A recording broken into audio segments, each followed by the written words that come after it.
Hello everyone, जय श्री कृष्ण। क्या हाल चाल? बढ़िया, फाइन। चलिए, तो आज बेटा हम डिस्कस करेंगे एस ब्लॉक। बहुत ही सिलेक्टेड क्वेश्चंस लेकर के आया हूँ।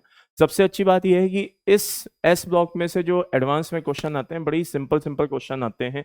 तो थ्योरी बेस्ड चैप्टर थोड़ा सा ज़्यादा रहेगा और रिएक्शंस भी हैं, नो डाउट इन इट। तो थ्योरी के जो थ्योरेटिकल पॉइंट्स हैं वो आपको अच्छे से पढ़ के जाने हैं, देख के जाने हैं। और रिएक्शंस की जो आपको हेल्प मिलेगी वो आपको सॉल्ट एनालिसिस से मिलेगी। ओके, तो ध्यान रखिएगा, पहले भी मैंने बोला, अभी भी बोले देता हूं कि सॉल्ट एनालिसिस को स्ट्रॉन्ग कर लीजिएगा ब्लॉक केमिस्ट्री करने से पहले, क्योंकि सॉल्ट एनालिसिस की मैक्सिमम रिएक्शंस ब्लॉक केमिस्ट्री में रिपीट होती हैं, ये बात ध्यान रखिएगा। और अच्छे से पढ़ के जाइएगा, बहुत ही स्कोरिंग टॉपिक है, क्योंकि बहुत ही सिंपल सिंपल क्वेश्चंस इसमें से पूछे जाते हैं। तो आइए, चलिए शुरू करते हैं। Which one of the alkali metal forms only the normal oxide M2O? बहुत ही शानदार क्वेश्चन है। ठीक है, एक चीज ध्यान रखिएगा, तीन तरह के ऑक्साइड होते हैं। एक ये नॉर्मल ऑक्साइड कहलाते हैं, एक परऑक्साइड कहलाते हैं, और एक सुपर ऑक्साइड कहलाते हैं। तो जितने भी मेटल्स हैं एस ब्लॉक के, वो सारे के सारे नॉर्मल ऑक्साइड बनाते हैं। लेकिन अगर परऑक्साइड की बात करूं तो ये Na+ से लेके Cs+ तक जाती है कहानी, यानी कि लिथियम परऑक्साइड नहीं बनाता है। ठीक है ना। देन उसके बाद और आगे चलें तो सुपर ऑक्साइड की बात आती है, तो K+, Rb+ और Cs+, ये तीन हैं जो एस ब्लॉक में नहीं, पूरी पीरियोडिक टेबल में भी देखा जाए तो सुपर ऑक्साइड बनाने का काम करते हैं। तो ये मैंने आपको एक बहुत शानदार कंसेप्ट बता दिया है, ध्यान रखना। नॉर्मल ऑक्साइड सब बनाते हैं, परऑक्साइड कहां से चालू होता है? सोडियम से। और सुपर ऑक्साइड कहां से चालू होता है? पोटेशियम से। आपके एनसीईआरटी में एक लाइन लिखी हुई है कि बहुत ही रेयर केस में लिथियम और सोडियम भी हैं जो परऑक्साइड या सुपर ऑक्साइड बनाते हैं, लेकिन बेटा वो रेयर केस वर्ड भी उसमें जोड़ा है। ठीक है ना। तो नॉर्मल अगर हम बात करें तो केवल और केवल परऑक्साइड कौन बनाता है? कहां से शुरुआत होती है? सोडियम से, नॉर्मल कंडीशन की बात कर रहे हैं। और सुपर ऑक्साइड की शुरुआत कहां से हो रही है? पोटेशियम से। तो आपको तो यही मान के चलना है जो मैंने आपको बताया है। तो अब यहां पे पूछा है कि ओनली, ठीक है ना, ओनली वर्ड आया हुआ है, तो इसमें से कौन है जो क्या कहते हैं सिर्फ और सिर्फ नॉर्मल ऑक्साइड बनाता है? तो भाई वो लिथियम है। लिथियम है जो सिर्फ नॉर्मल ऑक्साइड बनाता है, ना परऑक्साइड बनाता है ना सुपर ऑक्साइड बनाता है। तो इसका आंसर क्या हो गया बेटा? Lithium. The similarity in the properties of alkali metal is due to, भाई किस वजह से होती है एल्कली मेटल्स में? तो आपको याद हो तो मोजले ने वो प्रिंसिपल तो दिया ही था कि एलिमेंट्स जो हैं वो सेम, अगर एक रेगुलर इंटरवल में आप एटॉमिक नंबर के बेसिस पे अरेंज करोगे तो जो एक ग्रुप में आएंगे उनकी प्रॉपर्टीज सेम होंगी, लाइक दैट। तो अब यहाँ पे कहीं एटॉमिक नंबर तो जहां तक मुझे लग रहा है दिया हुआ नहीं है, तो फिर किस बेसिस पे? तो ध्यान रखना, पीरियोडिक टेबल केवल और केवल एटॉमिक नंबर के ही बेसिस पे नहीं, इलेक्ट्रॉनिक कॉन्फ़िगरेशन के बेसिस पे भी अरेंज की गई है। तो अब आप समझ ही गए होंगे कि इसका आंसर क्या आएगा बेटा? Similar outer shell configuration. चलिए नेक्स्ट क्वेश्चन देखते हैं। Which of the following decomposes on heating?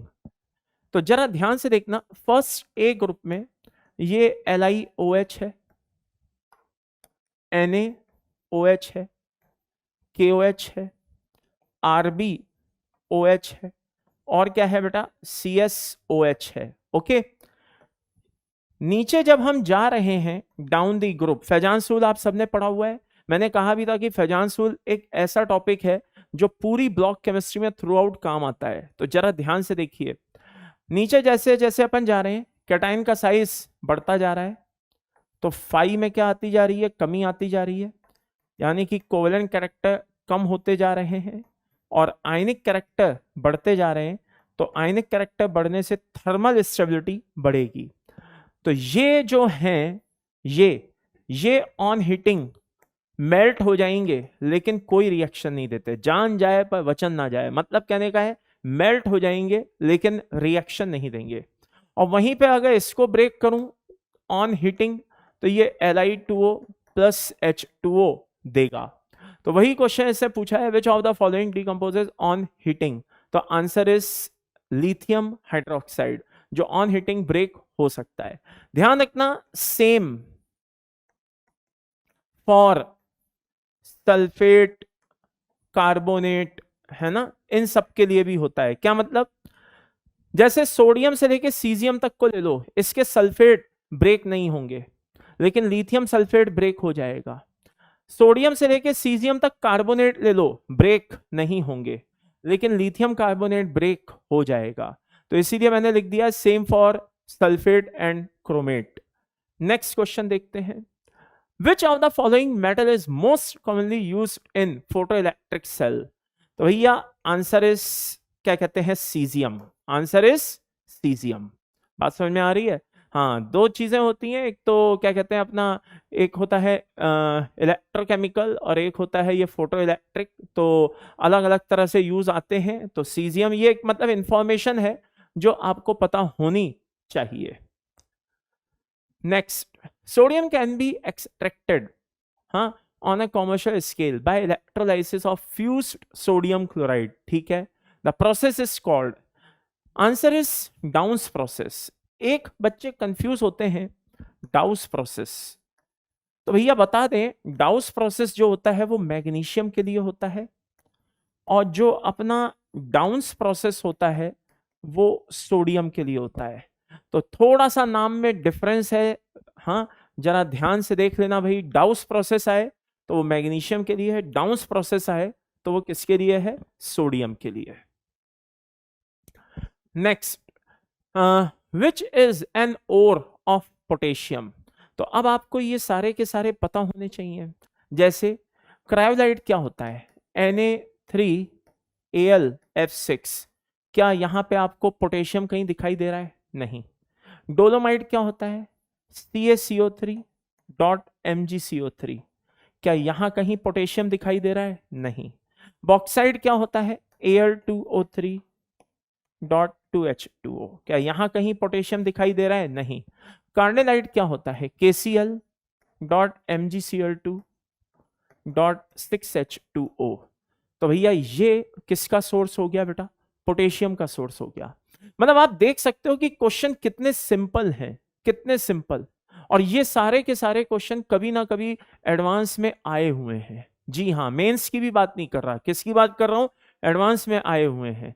तो इसलिए कह रहा हूं बहुत ही सिंपल टॉपिक है, स्कोरिंग है, आप इससे बैठे बैठाए फ्री के नंबर बटोर सकते हो। अगर आप ध्यान से अच्छे से पढ़ के जाओगे तो भाई ऐसे क्वेश्चन को करने में कसम से कह रहा हूं 10 सेकंड का समय भी नहीं लगता है, हार्डली 10 सेकंड्स। 10 सेकंड और क्वेश्चन आपको क्या कहते हैं, नंबर दे करके चला जाता है। तो ये बात ध्यान रखिए बेटा, इट्स वेरी वेरी इंपॉर्टेंट, ध्यान रखिएगा। ऐसे क्वेश्चंस पूछे जाते हैं, आपको पता होने चाहिए। The density of lithium, sodium and potassium, हाँ, फॉलो द ऑर्डर। भाई हमको पता है D=M/V होता है, हाँ या ना? हाँ होता है, D=M/V होता है। तो यानी कि हम कह सकते हैं कि जैसे जैसे मास बढ़ रहा है वैसे वैसे डेंसिटी भी बढ़ रही है। हाँ बिल्कुल कह सकते हैं। तो लिथियम से अगर हम कहाँ चलें बेटा? सीजियम की ओर चलें, तो मास इंक्रीज हो रहा है, हाँ इंक्रीज हो रहा है, तो डेंसिटी भी क्या होनी चाहिए? इंक्रीज होनी चाहिए, हाँ होनी चाहिए। लेकिन हो क्या रहा है, जरा ध्यान से देखना। लिथियम से ज्यादा कायदे से किसकी होनी चाहिए? सोडियम की डेंसिटी होनी चाहिए, बात तो सही है, लेकिन किसकी होती है? पोटेशियम की। और देन किसकी होती है बेटा? सोडियम की। रीजन क्या है, जरा ध्यान से अच्छे से सुनना। जब हम सोडियम से पोटेशियम की ओर जाते हैं तो अचानक कुछ वैलेंस शेल अपीयर होते हैं। कैसे मतलब? फॉर एग्जांपल पोटेशियम का इलेक्ट्रॉनिक कॉन्फ़िगरेशन बनाइए, 1s 2s 2p 3s 3p 3d कैसा है? 0 और 4s 1। ओके, अच्छा सोडियम का बनाइए, किसका? सोडियम का, 1s 2s 2p और 3s। ओके, अब जरा ठंडे दिमाग से सोचिए कि सोडियम में 3s1 है, आगे कौन कौन खाली पड़ा हुआ है? 3p खाली पड़ा है, 3d खाली पड़ा है। हम केवल उसी शेल की बात कर रहे हैं जिस शेल में कम से कम एक इलेक्ट्रॉन आया है। ऐसे तो अगर हम 3D के आगे चले जाएं 4s 5s ये वो फलाना ढिमाका सब खाली पड़े हैं। हम बात कर रहे हैं ऑक्यूपाइड शेल की। किसकी बात कर रहे हैं? ऑक्यूपाइड शेल की। तो ऑक्यूपाइड शेल ये वाला है जिसके ये सब शेल खाली पड़े हैं। बात को समझिएगा, हम वहां तक पहुंच गए, हम केवल उसको कंसीडर कर रहे हैं, उस शेल को जो पार्शली ऑक्यूपाइड है, यानी कि 3s में इलेक्ट्रॉन आया है, हाँ आया है, तो केवल हम इस शेल की बात कर रहे हैं। ये कौन सा शेल है? K, ये कौन है? L, और ये कौन है? M। तो हम केवल M शेल की बात कर रहे हैं। वो भी क्यों? क्योंकि उसके एक 3s में इलेक्ट्रॉन आ गया। हम उसके आगे N, O, P, Q इनकी बात नहीं कर रहे, क्योंकि वहां कोई इलेक्ट्रॉन गया भी नहीं और हमें उससे लेना देना भी नहीं। इसी तरीके से यहां पे क्या हो रहा है बेटा? ये K है, ये L है, ये अपना M है, और ये देखिए N आ गया। अब हम N की भी बात कर रहे हैं, क्यों? क्योंकि एक इलेक्ट्रॉन जो है वो N में भी एंटर कर गया।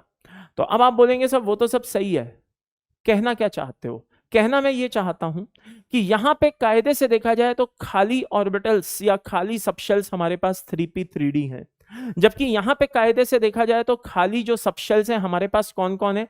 एक तो 3d है, दूसरा 4p 4d 4f सब खाली पड़े हुए हैं। तो कहने का मतलब यह है कि सोडियम से जब हम पोटेशियम पे जाते हैं तो ऑल ऑफ सडन वॉल्यूम तेजी से बढ़ जाता है, और वॉल्यूम अगर तेजी से बढ़ जाता है तो डेंसिटी तेजी से कम हो जाती है। तो सोडियम से पोटेशियम एक्चुअल में डेंसिटी बढ़नी चाहिए थी मास के साथ, लेकिन वॉल्यूम ज्यादा डोमिनेंट होने की वजह से ये एक एक्सेप्शनल केस है। फिर इसके बाद तो वही नॉर्मल ट्रेंड जो चालू हो जाता है वही है। तो by the end summary is this, आइए जरा ये ऑर्डर ढूंढे लेते हैं। तो सबसे आगे कौन होना चाहिए? Sodium potassium lithium. तो आंसर इज इसका क्या होना चाहिए बेटा? सी ऑप्शन होना चाहिए।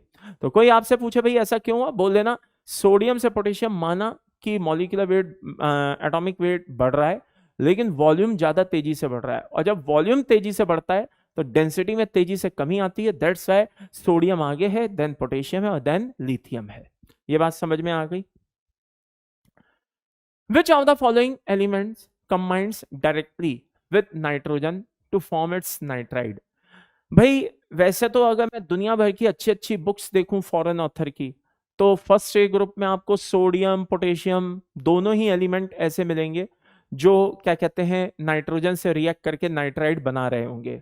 लेकिन अगर मैं सिर्फ आपकी एनसीईआरटी की बात करूं तो केवल और केवल आपकी बोर्ड बुक के अकॉर्डिंग अगर मैं बात करूं तो लिथियम और नाइट्रोजन ही है, केवल लिथियम ही है फर्स्ट ए ग्रुप में जो नाइट्रोजन से डायरेक्ट आराम से रिएक्ट करता है और लिथियम नाइट्राइड बनाता है Li3n। ओके, तो याद रखिएगा आंसर क्या हो जाएगा इस हिसाब से A. Which of the following element है ना combines directly with nitrogen to form its nitride? तो वो केवल और केवल कौन है? आपकी एनसीईआरटी। एनसीईआरटी में साफ लिखा हुआ है ओनली पॉसिबल, साफ लिखा हुआ है। बात समझ में आ रही है? हाँ, केवल और केवल यही पॉसिबल है, जो लिथियम ही है जो नाइट्रोजन से रिएक्ट करके लिथियम नाइट्राइड बनाता है, बाकी कोई रिएक्शन नहीं देते, या यूं कहिए बाकी नेचर में एग्जिस्ट नहीं करते। नेक्स्ट क्वेश्चन क्या है? विच of the following alkali metal, ठीक है ना, carbonates decomposes easily by heat? अब भाई अगर इस तरह के क्वेश्चन आप सॉल्व करना चाहते हो तो आपको फेजांस रूल की प्रॉपर नॉलेज होनी चाहिए। थोड़ी देर पहले मैंने बताया था same for sulphate and carbonate. अब इस क्वेश्चन को जिस बच्चे ने अच्छे से समझा होगा तो उसके लिए तो भाई ये क्वेश्चन फिर क्या है? हलवा है। बड़े आराम से इस क्वेश्चन को फोड़ ही देगा, फिर तो मतलब कहीं से कहीं तक कोई समस्या होगी ही नहीं। तो भाई सीधी सी बात है, लिथियम कार्बोनेट ब्रेक होगा Li2O प्लस क्या कहते हैं CO2। ओके, और बाकी जो है ऑन हीटिंग मेल्ट हो जाएंगे लेकिन रिएक्शन नहीं देंगे। Answer is no reaction. Okay, तो ये कह रहा है भाई कौन है जो आसानी से हीट हो जाता है? रीजन सॉरी दिस, और रीजन आपको पता ही है, ऊपर से नीचे जाने पे क्या हो रहा है? डाउन द ग्रुप कैटाइंस का साइज बढ़ रहा है जिससे फाई क्या कहते हैं कम हो रहा है, और क्योंकि फाई बराबर सबको पता है C/R होता है, और फाई कम हो रहा है यानी कि कोवेलेंट कैरेक्टर कम हो रहा है। कोवेलेंट कैरेक्टर कम हो रहा है तो क्या कहते हैं आपका ये आयनिक कैरेक्टर बढ़ रहा होगा, और आयनिक कैरेक्टर बढ़ रहा होगा तो थर्मल स्टेबिलिटी भी क्या हो रही होगी बेटा? बढ़ रही होगी। Next, among the alkali metal the strongest reducing agent is, देखिए वैसे तो नीचे जाने पे रिड्यूसिंग नेचर इंक्रीज हो रही होती है, बात समझ में आ रही है। आप इसको ऐसे समझिए कि डाउन द ग्रुप कैटायन का साइज क्या हो रहा है, बढ़ रहा है, तो इलेक्ट्रो पॉजिटिव कैरेक्टर भी क्या हो रहे हैं, इंक्रीज हो रहे हैं, यानी कि आसानी से इलेक्ट्रॉन देने की टेंडेंसी बढ़ रही है।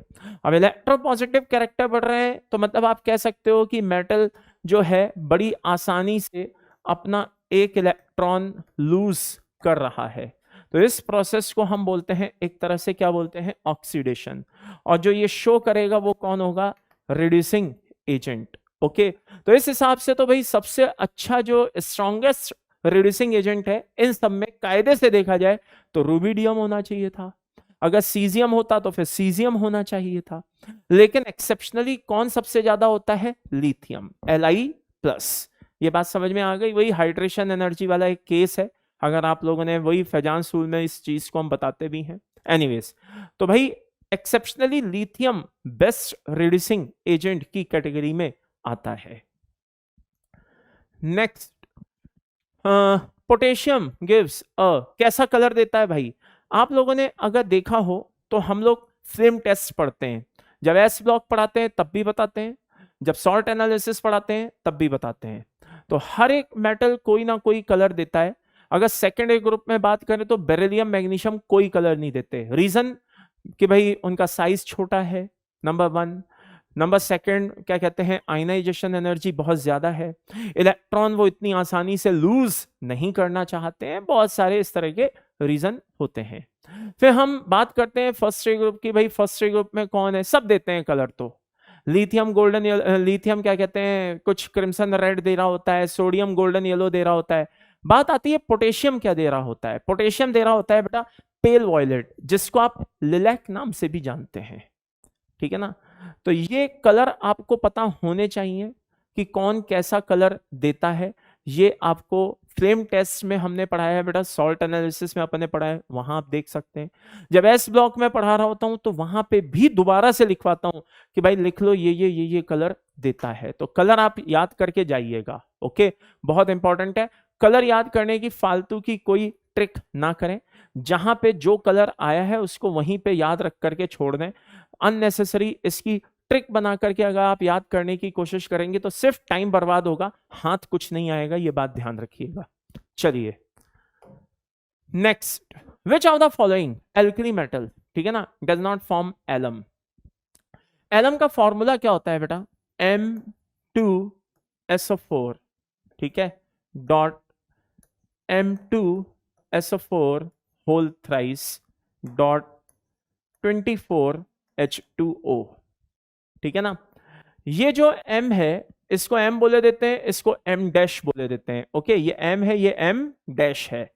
M जो है बेटा M+1 होता है, और जो ये M डैश है वो M+3 होता है, ठीक है ना। अच्छा, इसकी याद करिए, जब मैंने पी ब्लॉक आपको पढ़ाया था उस समय भी बताया था, जब सॉल्ट एनालिसिस आया था तब भी बताया था, जगह जगह इसको हम बताते हैं बेटा। एस ब्लॉक में भी ये चीज कहीं ना कहीं घूम फिर के काम आ जाती है, ध्यान रखिएगा। क्या, जो एलम है इसमें M1 फिक्स होते हैं, नाना की रब से आज टक्कर, नाना की रब से आज टक्कर, ना यानी कि NN यानी कि अमोनियम सोडियम, बात समझ में आ रही है, ना यानी कि NN यानी कि अमोनियम सोडियम, की यानी कि पोटेशियम, रब यानी कि रूबिडियम, बात समझ में आ रही है, से यानी कि सीजियम, आज टक्कर, बात समझ में आई। ओ जस्ट अ सेकेंड, अब सही है, ठीक है। तो ना की रब से आज टक्कर। उसी तरह से M+3 कौन होता है, मन को आज फतेह कर,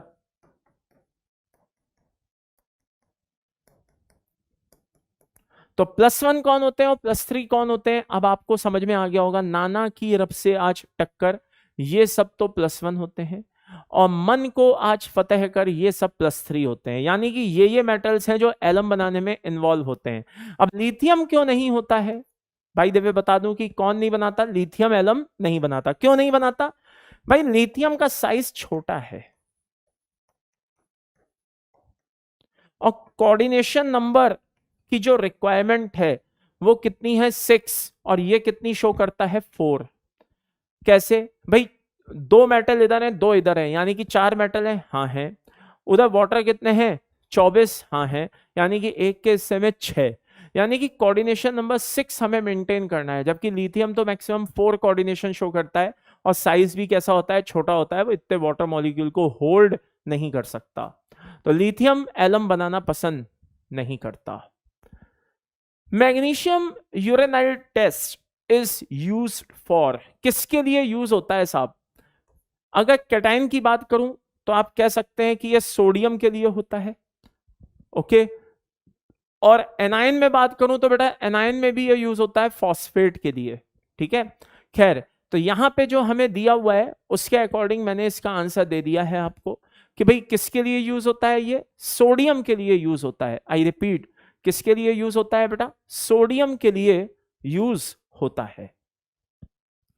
नेक्स्ट क्वेश्चन देखते हैं। अब देखिए मतलब कितना जल्दी जल्दी कितने आराम से ये क्वेश्चन सॉल्व होते चले जा रहे हैं। इतनी देर में हम करीब करीब 16-17 क्वेश्चंस पे आ चुके हैं अभी तक, ओके। और मात्र कितना सा टाइम हुआ है भाई, हार्डली 20-21 मिनट हुए हैं। तो इसीलिए कह रहा हूं कि बहुत ही अगर स्कोरिंग सब्जेक्ट है, स्कोरिंग टॉपिक है ये, और अगर आप इसको अच्छे से पढ़ के जाएंगे तो इसी तरह के वहां पे आपको क्वेश्चंस देखने को मिलेंगे और नो डाउट इन इट बड़े आराम से आप इनको क्रैक करके आ सकते हैं, नंबर बटोर के ला सकते हैं, ठीक है ना। When dry ammonia gas is passed over heated sodium, ठीक है ना, out of contact of air, यानी कि एयर की एब्सेंस में, तो the product formed is, product क्या बनेगा? तो भाई एक बात बता दें, अगर लिथियम होता, कौन होता? लिथियम, तो वो अमोनिया गैस के साथ क्या बनाता? Li2NH बनाता, यानी कि इसको बोलते हैं लिथियम इमाइड। NH2 माइनस क्या होता है बेटा? NH2 माइनस क्या होता है? IMIDE, इमाइड होता है। लेकिन वहीं पे लिथियम को छोड़ दो तो बाकी सब sodium, potassium, rubidium, caesium, whatever जो भी होते हैं, ये सब अमोनिया के साथ, गैस के साथ क्या बनाते हैं बेटा? एमाइड बनाते हैं। क्या बनाते हैं? एमाइड, सोडियम एमाइड, ये होता है NH2 माइनस, और इसको बोलते हैं बेटा एमाइड, ओके। तो यहां पे एक बच्चों को कंफ्यूजन होता है, क्या सर हमें तो पढ़ाया गया था कि ये अमोनिनेटेड मेटल अमोनिनेटेड इलेक्ट्रॉन बनाते हैं। बेटा वो लिक्विड अमोनिया होता है। पढ़ो यहां पे क्या लिखा है, अमोनिया गैस। तो अगर अमोनिया गैस की बात हो रही है, आई रिपीट, अगर किसकी बात हो रही है बेटा? अमोनिया गैस की बात हो रही है, तो गैस में तो एमाइड और एमाइड बनता है। एमाइड कौन बना रहा है? लिथियम। और ये क्या बना रहा है? बाकी सब क्या बना रहे हैं? एमाइड। अगर लिक्विड की बात होती तो आप बोलते अमोनिनेटेड मेटल, अमोनिनेटेड इलेक्ट्रॉन, लाइक दिस। तो आंसर हमारा क्या हो जाएगा बेटा फाइनली? ये, ठीक है। चलिए, Which of the following will liberate O2 upon hydrolysis? 2020 का आया हुआ क्वेश्चन है, बहुत ही शानदार क्वेश्चन है, जरा ध्यान से देखिएगा। PB3O4 की अगर हम बात करें बेटा, तो ये क्या होता है? मिक्स ऑक्साइड होता है, PBO और PbO2, लाइक दिस। आप देख सकते हैं बैलेंस हो रहा है। अच्छा, ये KO2 जो है ये अपना क्या है बेटा? सुपर ऑक्साइड है, और ये दोनों अपने क्या है? परऑक्साइड हैं। तो अब बात आती है कि इनमें से कौन है जो क्या कहते हैं ऑक्सीजन लिबरेट करता है। तो देखिए 3 तरह के ऑक्साइड होते हैं, अभी अभी मैंने थोड़ी देर पहले बताया था। एक होता है नॉर्मल ऑक्साइड, एक होता है परऑक्साइड, और एक होता है सुपर ऑक्साइड। ये फॉर्मूले मैंने फर्स्ट ए ग्रुप के बेसिस पे लिखे हैं। किसके बेसिस पे लिखे हैं बेटा? First A. अगर मैं इसका हाइड्रोलाइसिस कराऊं तो क्या होगा? MOH बन के रह जाएगा। क्या बन के रह जाएगा? हाइड्रोक्साइड। अगर इसका हाइड्रोलाइज कराऊं तो क्या बनेगा बेटा? MOH बनेगा और हाइड्रोजन परऑक्साइड बनेगा। लेकिन अगर मैं इसका हाइड्रोलाइसिस कराऊं तो भैया मेटल हाइड्रोक्साइड भी बनेगा, पेरोक्साइड भी बनेगा और साथ में O2 भी बनेगा, तीनों चीजें बनेंगी। तो फाइनल आंसर हम कह सकते हैं आंसर इज बॉम्बे, यानी कि बी ऑप्शन। क्या कह सकते हैं बेटा? B option. ये बात समझ में आ गई? तो by the end summary is this, जो सुपर ऑक्साइड है वो हाइड्रोलाइसिस पे क्या करता है बेटा? ऑक्सीजन प्रोवाइड कराता है। Next question, hydrogen peroxide in its reaction with KiO4 and NH2OH respectively is acting as a, ठीक है, मतलब भाई इनके रेस्पेक्ट में, KiO4 के रेस्पेक्ट में, इसके रेस्पेक्ट में क्या काम करते हैं, कैसे काम करते हैं? तो भाई सीधी सी बात है, हाइड्रोजन पेरोक्साइड जो होता है वो दोनों तरह से वर्क करता है, ऑक्सीडाइजिंग एजेंट भी हो सकता है और रिड्यूसिंग एजेंट की तरह भी काम कर सकता है। अब इतना तो आपको पता ही है कि रिड्यूसिंग के सामने ये ऑक्सीडाइजिंग का काम करेगा और ऑक्सीडाइजिंग के सामने ये रिड्यूसिंग का काम करेगा। तो KiO4 के सामने ये रिड्यूसिंग एजेंट होगा और NH2OH के सामने ये ऑक्सीडाइजिंग एजेंट होगा, यानी कि आंसर बेटा हमारा ए होगा। Okay, next, hydrolysis of 1 mole of peroxo disulphuric acid produces, ठीक है ना। आइए जरा देखते हैं, ये है sulphur, double sulphur O sulphur, और यहां पे double bond O and here is OH and here is OH। Okay, तो ये हमारा क्या हो गया बेटा? पेरोक्सो डाइसल्फ्यूरिक एसिड, यानी कि दो सल्फ्यूरिक एसिड के बीच में एक पेरोक्सी ग्रुप है। अब ये हाइड्रोलाइसिस पे क्या करता है, आइए जरा ध्यान से देखते हैं। यहां पे माइनस चार्ज है, यहां पे प्लस चार्ज है, हाँ। तो by the end summary is this, जब आप हाइड्रोलाइज करोगे तो यहाँ H प्लस आएगा और यहाँ OH माइनस आएगा, हाँ बिल्कुल आएगा।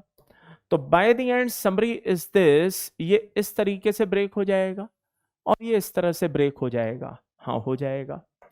तो by the end summary is this, ये बनाएगा H2SO4 और ये बनाएगा बेटा H2SO5। ओके, तो ये तो सल्फ्यूरिक एसिड है, ये तो सभी पहचानते हैं, और इसको बोलते हैं बेटा कैरोज एसिड। क्या बोलते हैं? कैरोज। अच्छा, इसकी अगर हम बात करें H2SO5 की, तो ये स्ट्रक्चर कुछ इस तरह की होती है, हाँ।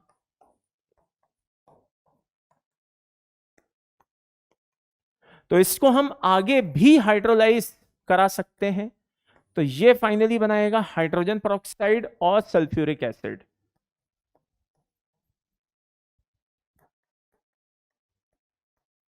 ओके, क्लियर है? तो आइए जरा ऑप्शन देखते हैं कि इसमें बेस्ट चॉइस हमारे पास क्या है। 2 मोल ऑफ सल्फ्यूरिक एसिड, बात तो सही है, अगर देखा जाए तो फाइनली 2 मोल बन रहे हैं सल्फ्यूरिक एसिड के, लेकिन अभी हम इसको बेस्ट चॉइस नहीं मान सकते और आगे बढ़ते हैं। आगे ऑप्शन क्या है?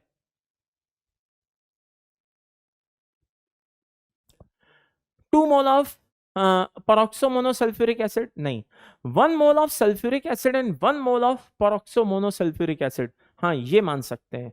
1 mole of sulphuric acid, 1 mole of peroxo monosulphuric acid and 1 mole of hydrogen peroxide, ये भी गलत है। तो by the end summary is this, अगर कायदे से देखा जाए तो भाई ये इसके दो आंसर मेरे हिसाब से सही निकलते हैं। कितने आंसर सही निकलते हैं कायदे से देखा जाए? 2। 2 मोल ऑफ सल्फ्यूरिक एसिड भी बोल सकते हैं, ठीक है ना, लेकिन 2 मोल ऑफ सल्फ्यूरिक एसिड के साथ एक हाइड्रोजन पेरोक्साइड भी लिखना फिर जरूरी था, क्योंकि अकेले 2 मोल सल्फ्यूरिक एसिड के नहीं बन रहे हैं, साथ में क्या बन रहा है? हाइड्रोजन पेरोक्साइड भी बन रहा है, ठीक है ना। तो अगर यहां पे लिखा होता हाइड्रोजन पेरोक्साइड भी लिखा होता, तो हम फिर फाइनली कहते कि यार ये भी सही है और इसको भी सही मानते, दोनों को सही मानते।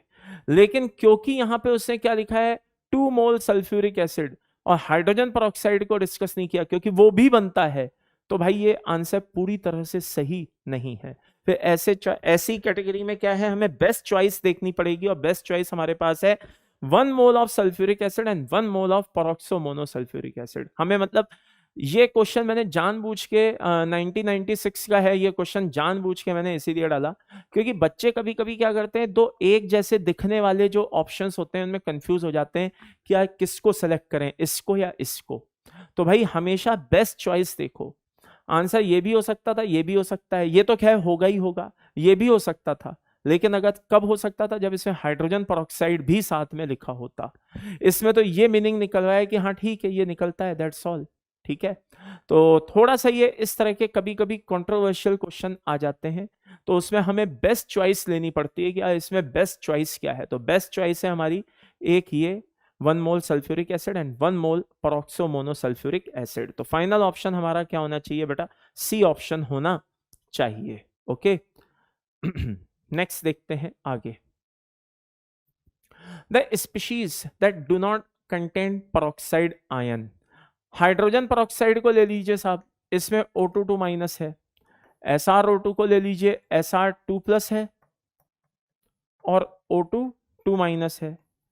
इसको ले लीजिए Ba2 प्लस को, O2 2 माइनस है, लेकिन ये नॉर्मल ऑक्साइड है लाला, तो इसमें पेरोक्साइड नहीं है, वो एक नॉर्मल ऑक्साइड है PbO2। ओके, तो फाइनली ये क्या हो गया भाई, दिस। अगर इसको देखेंगे तो ऐसे देखेंगे, Pb +4 एंड 2O2 2 माइनस, यानी कि एक नॉर्मल ऑक्साइड है, पेरोक्साइड नहीं है। तो answer is a. Next question देखते हैं।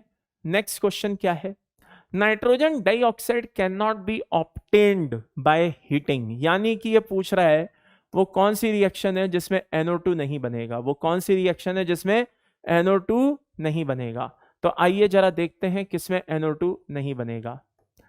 KNO3 को ब्रेक करिए साहब, तो सबसे पहले जब आप ब्रेक करोगे तो ये बनेगा, एंड फाइनली और ज्यादा हीट करोगे तो K2O बनेगा प्लस N2 बनेगा प्लस ऑक्सीजन बनेगा। जिस बच्चे ने सॉल्ट एनालिसिस पढ़ा है, जिस बच्चे ने ब्लॉक केमिस्ट्री अच्छे से पढ़ी है, वो इन रिएक्शंस को अच्छे से जानता है। मैंने ये रिएक्शन बाकायदा सॉल्ट एनालिसिस में अच्छे से बता रखी है, इसीलिए मैं बार बार कह रहा हूं कि अगर आपने सॉल्ट एनालिसिस पढ़ा है तो ब्लॉक केमिस्ट्री सिर्फ एक तरह का रिवीजन है, बस और कुछ नहीं। ठीक है, और जिन्होंने सॉल्ट एनालिसिस नहीं पढ़ा है वो बेचारे ब्लॉक केमिस्ट्री को ठीक ऐसे पढ़ेंगे जैसे मान लो सब कुछ पढ़ना है शुरू से नए सिरे से A to Z, तो वो थोड़ा सा बेटा पैनिक हो जाता है और इसीलिए सब्जेक्ट से इंटरेस्ट खत्म हो जाता है। खैर, तो जरा ध्यान से देखिए, Pb को ले लीजिए या Cu को ले लीजिए, ये दोनों एक जैसी रिएक्शन शो करेंगे। मेटल, हाँ, ऑक्साइड बनाएंगे, NO2 देंगे और ऑक्सीजन देंगे।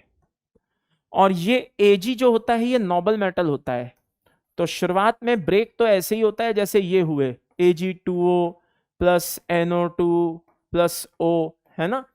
लेकिन फर्दर क्या होता है, सिल्वर की जो एफिनिटी होती है वो ऑक्सीजन को लेकर के बहुत कम होती है, तो आप थोड़ा सा भी इसको डराओगे धमकाओगे, कहने का मतलब थोड़ा सा भी अगर आप इसको क्या करोगे, हीट करोगे, तो ये क्या हो जाएगा बेटा, Ag प्लस हाफ O2 में कन्वर्ट हो जाएगा। ये बात समझ में आ गई, किस में कन्वर्ट हो जाएगा, Ag प्लस हाफ O2 में कन्वर्ट हो जाएगा। ओके, तो by the end summary is this, KNO3 ये सब होते हैं फाइनली।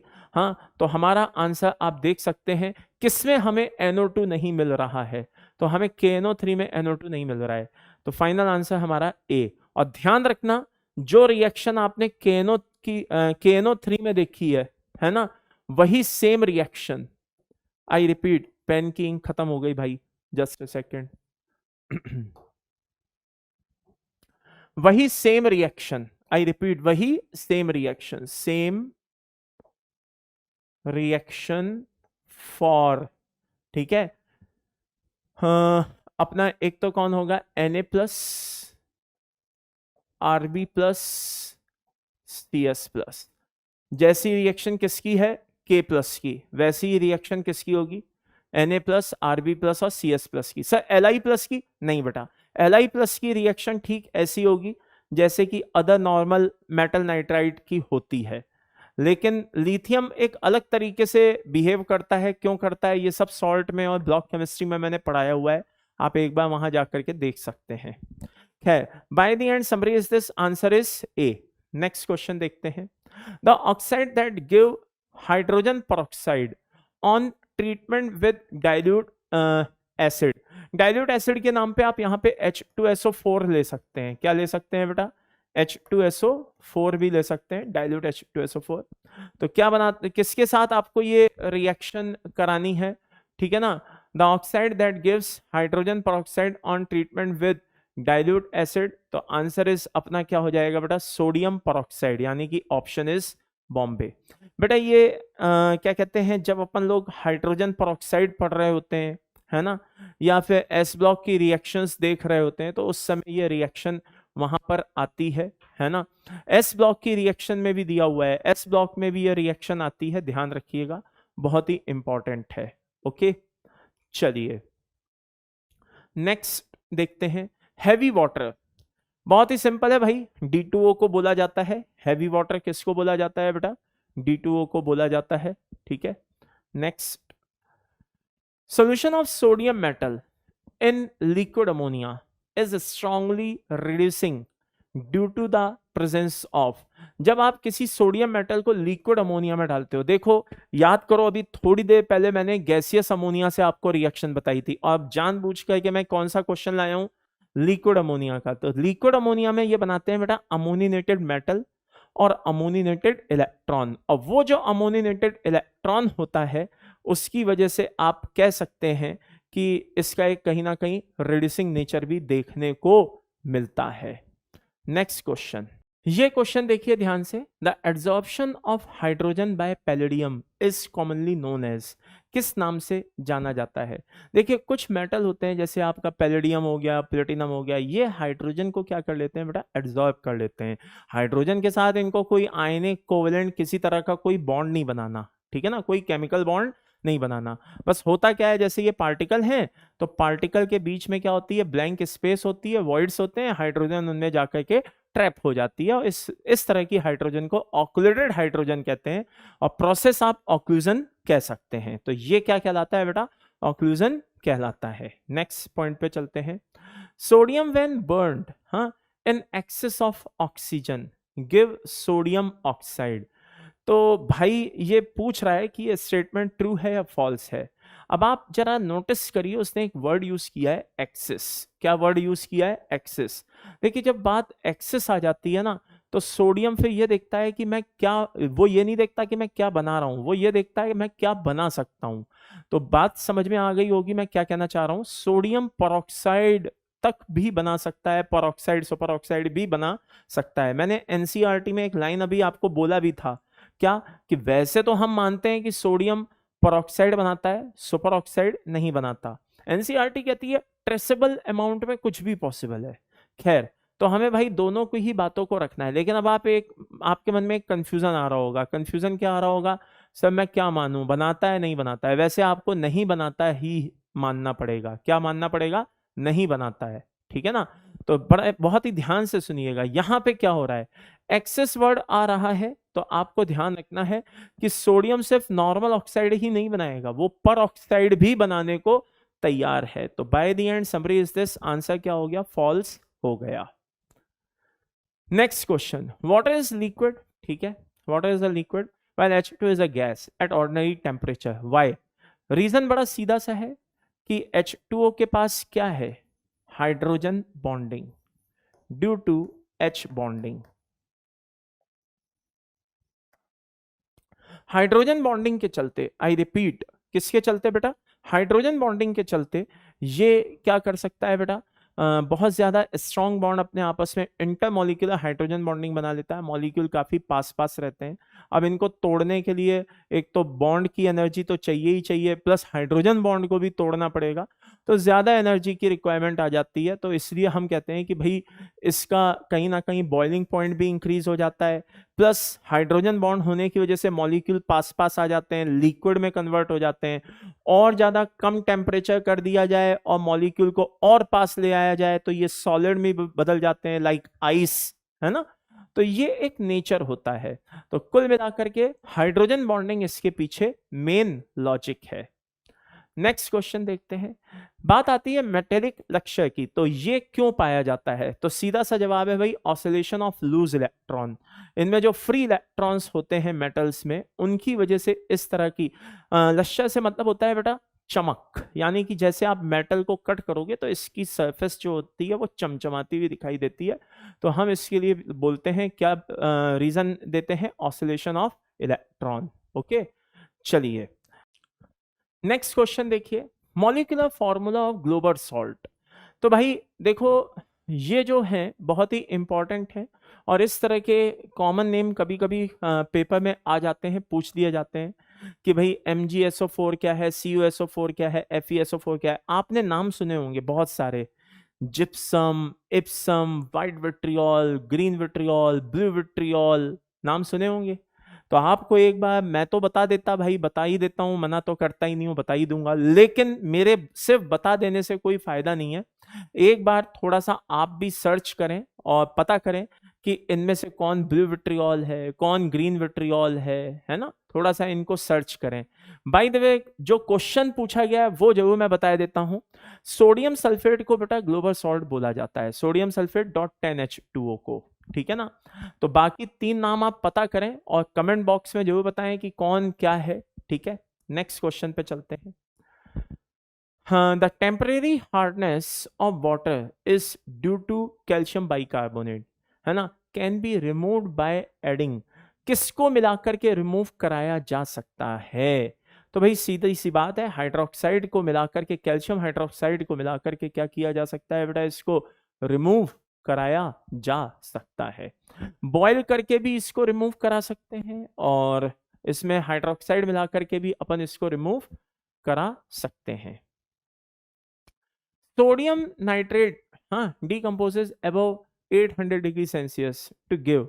अगर आप सोडियम नाइट्रेट को हीट कराते हैं तो जरा ध्यान से देखना, NaNO3 है, थोड़ी देर पहले मैंने बताया भी था। तो ये क्या देगा, Na2O देगा, पोटेशियम के फॉर्म में अपन ने ये रिएक्शन पढ़ी थी। और क्या देगा बेटा, वेट अ मिनट, NaNO2 देगा, और क्या देगा, ऑक्सीजन देगा, ठीक है। ये रिएक्शन कितने पे हो रही होगी, करीब करीब 500 पे। लेकिन जब आप इसको और बढ़ाओगे तो NaNO2 फाइनली और ज्यादा टेम्परेचर देने पे फाइनली किस में ब्रेक हो जाएगा, Na2O plus N2 plus oxygen, तीनों चीजें देगा। बात समझ में आ रही है? तो भाई क्या क्या देगा, डी ऑप्शन भी है, ए भी है, बी भी है, ABD, आइए चेक कर लेते हैं, वही है, ठीक है। थोड़ी देर पहले मैंने ये रिएक्शन आपको बताई थी, कहाँ बताई थी, ये रही, ये देखिए, KNO2 plus oxygen and finally this, और साफ लिखाया था same reaction for Na plus RB plus and CS plus, जैसे कि K प्लस की होती है वैसे ही इसकी भी होती है। तो ये ध्यान रखिए, इस तरह की जो रिएक्शंस हैं पूछ ली जाती हैं। और मैंने उस समय भी आपको बोला था कि भाई सॉल्ट में ये रिएक्शंस सारी की सारी दी हुई हैं, तो जिसने सॉल्ट पढ़ा समझो SPDF उसने धो डाला, ठीक है ना। चलिए आगे बढ़ते हैं, नेक्स्ट क्वेश्चन देखते हैं क्या है। ये क्वेश्चन देखिए, highly pure dilute solution of sodium in liquid ammonia क्या करता है? तो देखो यार, मैंने पहले भी बोला, शायद बोला नहीं बोला पता नहीं, याद नहीं, अभी बोले देता हूं कि देखो भाई, जो जब आप किसी मेटल को, है ना, सोडियम अमोनियम, किसी सोडियम वोडियम पोटेशियम रुबिडियम जो भी मेटल है, जब आप इसको कभी लिक्विड अमोनिया में इस तरह से डालते हो तो एक अमोनिनेटेड मेटल और एक अमोनिनेटेड इलेक्ट्रॉन का फॉर्मेशन होता है। ये बात समझ में आ रही है, क्लियर है? अब उनकी वजहों से क्या होता है, तो जरा ध्यान से अच्छे से देख लेना, ठीक है। यहां पे कलर अपीयर होता है प्लस कंडक्टिविटी अपीयर होती है। तो यहाँ पे हाईली प्योर डाइल्यूट सोल्यूशन में जब आप सोडियम को मिलाओगे तो भाई अमोनिनेटेड मेटल, अमोनिनेटेड इलेक्ट्रॉन सबका फॉर्मेशन हो रहा है, तो उसकी वजह से कलर ब्लू कलर और कंडक्टिविटी सॉल्यूशन में अपीयर हो रही है। तो फाइनल आंसर अपना क्या हो जाएगा बेटा, AB।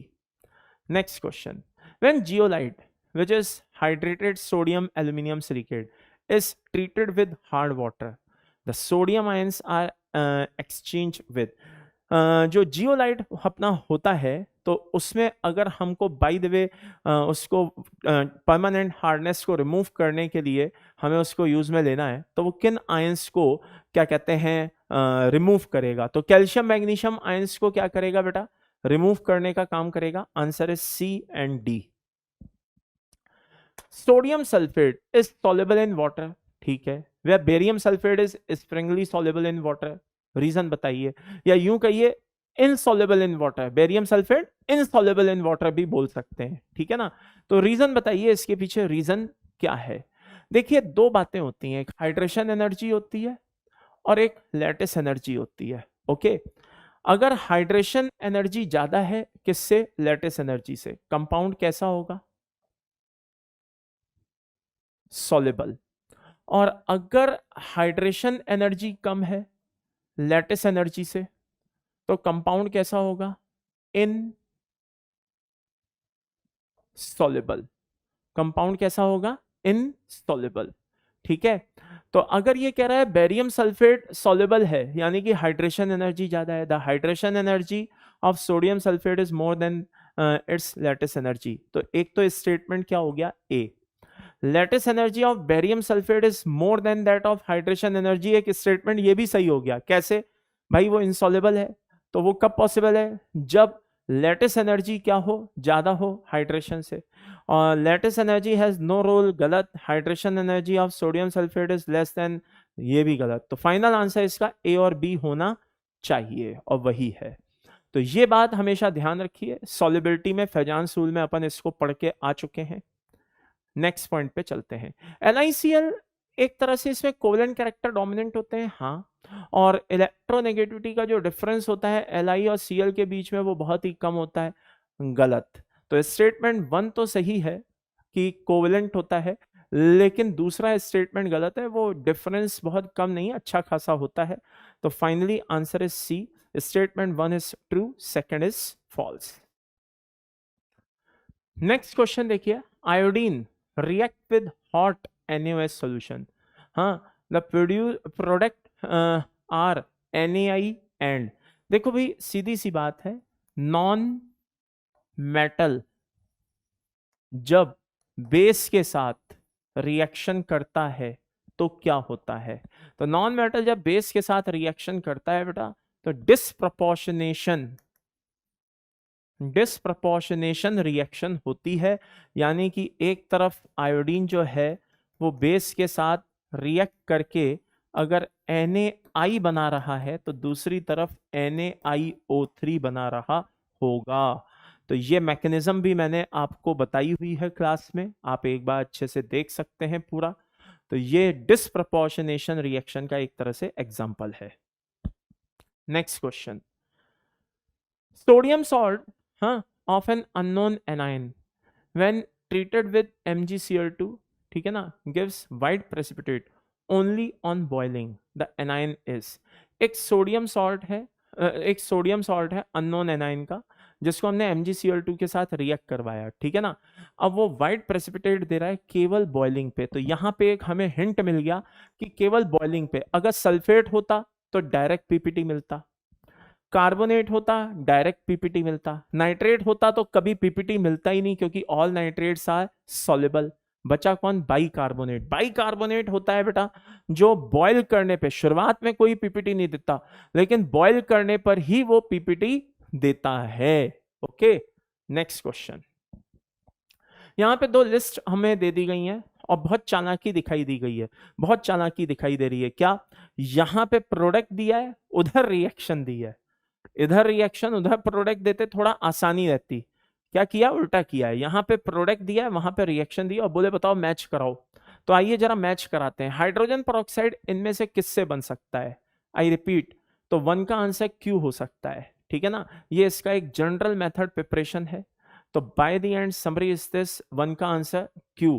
क्यू किस किस में, ए और डी में है।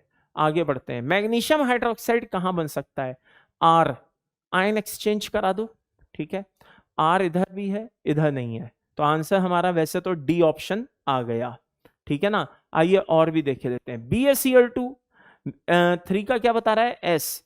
भाई सीधी सी बात है, यहां पे क्या होगा, हाइड्रोजन पेरोक्साइड निकल जाएगा इधर भी, ठीक है, और अपना BaCl2 बन करके तैयार हो जाएगा। अब कुछ बच्चे बोलेंगे कि सर आपने फिर 1 का सिर्फ क्यू ही क्यों बताया, ये क्यों नहीं बताया, बेटा जो जनरल मेथड प्रिपरेशन, जो मेन प्रिपरेशन है हाइड्रोजन परऑक्साइड की, वो Q है। आगे बढ़ते हैं।